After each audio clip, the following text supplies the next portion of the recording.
made it clear they all had their own separate bedrooms, that operate extremely professionally, CCTV on the boat, that I couldn't just be some jackass, let's all just go get drunk, let me see everyone get drunk at a sex fest. You have to be pro, you have to be professional about things. And the sloppy guy wouldn't have done that in my position. He was go, hey, I got a boat, I got girls, I got booze, I got money, It's the end of the game. It's smart. It's easier said than done. It's easier said than control the emotions when it comes up to things like that. Musk, you hear a story about Musk where his dad told him the most important role a man has is to populate. Yep. Right? And he's got what? I think he's got 10 kids now? 8 kids now? Did you see he just had another set of twins? Some ridiculous amount of number, but he's trying to repopulate the planet and or Mars. Yeah, this is 10 kids. 10 kids? He's got 10 kids. Yeah. You're talking about the richest man in the world, possibly one of the smartest, great brains in the world, one of the best trolls in the world, one of the most necessary forces in the world, where the people that are not fans of you, can't stand him. That's enemy to state number one. They don't like the fact that he can just drop $44 billion and to be able to buy Twitter or do anything he's doing. What do you think about Elon Musk? Man, I love Elon, and I love that he is a man of purpose, and I have so much respect for men of purpose. Most people who get his kind of paycheck whenever he got it in the 90s would have just cashed out, hedonism and bullshit. He decided to risk it all again to try and achieve the most possible things. That's how you got to where you are. That's how I got to where I am. When you have enough to stop, but you don't stop. For some reason, there's some new mountain to climb. And that is what's beautiful about men as a whole. All of the exploration on the planet, the deep sea, Antarctica, Mount Everest, all of it was a man who had enough and thought, no, I'm gonna go anyway. And that's who Elon is. So I have so much respect for him because he doesn't need to do any of the stuff he's doing.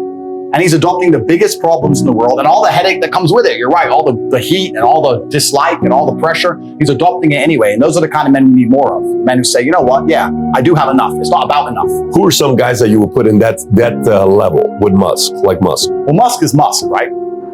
He's the pinnacle, but who else would you put in that space? I have respect for anyone who's kind of similar. I'm trying to think of people who I idolize and really look up to. Some of them are fighters. Like I always loved Mayweather. I think Mayweather's the best boxer in history. Really? Yeah, I liked Mayweather. I was a huge fan. Best boxer in history? Yeah. Ahead of Ali? Yeah. I mean, Ali's Ali, right? But Mayweather's never lost. He's never lost to anybody. And I liked him because he was so clinical and so precise. And he took his ego out of it and said, I want to have a longer career than everyone else. So I'm going to focus on not getting hit and hitting him. I may not get the knockout. I don't need the knockout.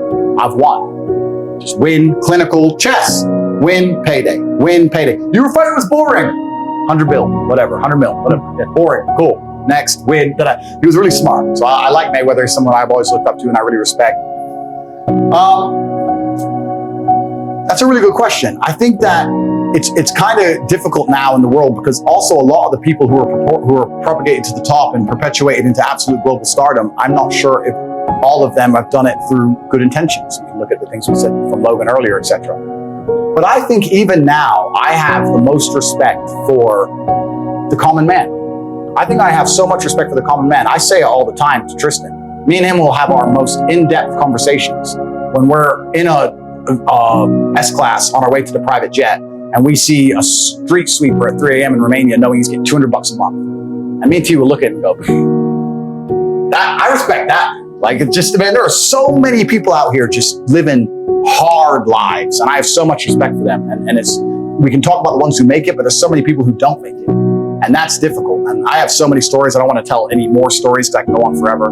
But even little things I do, like at buffets, nobody ever compliments the chef at buffets. So whenever I go to a buffet, I try and say, "Bro, did you cook this? This is great." I did it in Cyprus at some resort.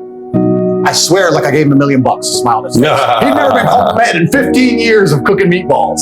He was the happiest man in the world because he just slaves away for fucking nothing. And I think a lot of people are out here just giving their life force up for nothing in return. He wanted respect. He wanted respect, and I gave him a little bit for some meatballs, and I could tell he'd never been complimented in history. Most people would say, "Hey, where's the plates?" You know, so I have respect for the common man. Anyone who's out here doing what they have to do. There's no such thing, and I know I have a lot of money, but there's no such thing as shameful work.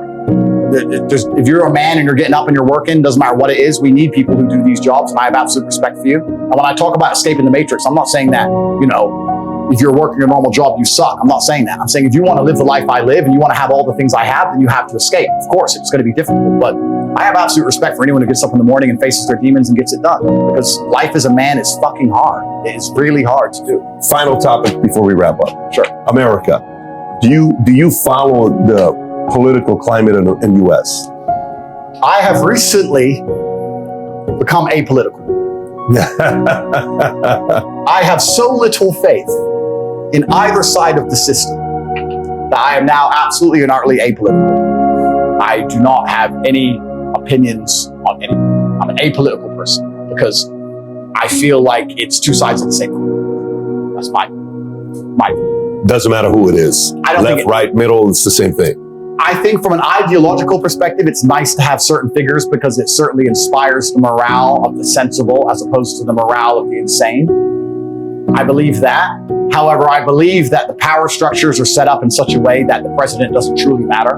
I don't know if you saw, there's an interview with Putin when Trump first became president. You can find it on YouTube. He said something very interesting. And they said, what do you think about Trump? Trump has all these ideas about Russia and how he wants to change the world, etc. And Putin said, I think he said 4. I've sat through 4 US presidents so far. They all come with very interesting ideas, and then the men with the black suits and the briefcases come and explain to them how things are done, and then they leave, and I'm still here, and nothing really changes. Putin said. Putin understands. And I think for this reason, winning a vote is nice to say ha-ha to the other side. Winning a vote is nice to say, look, there's still some common sense in the world. It's certainly a morale boost from the actual skin and bones, from the actual blood and grit of how it would change society. I don't think it changes anything. And for that reason, and because I don't want to be suicided, I am absolutely not able. Do you put him as the most powerful man in the world, Putin? Is he at the top, or you put Xi ahead of him? My view on Putin is very controversial. So I wrap this up with this. I think Putin is misunderstood. I think he's a misunderstood man. I think that he's been in power for a very long time. I think he's extremely smart. I think he genuinely cares about Russia and Russians above other countries. We're living in a world now where it's very interesting to see European leaders self-implode and self-destruct their own gas prices, their own governments, their own businesses, their own populaces' living standards because of some idealistic nation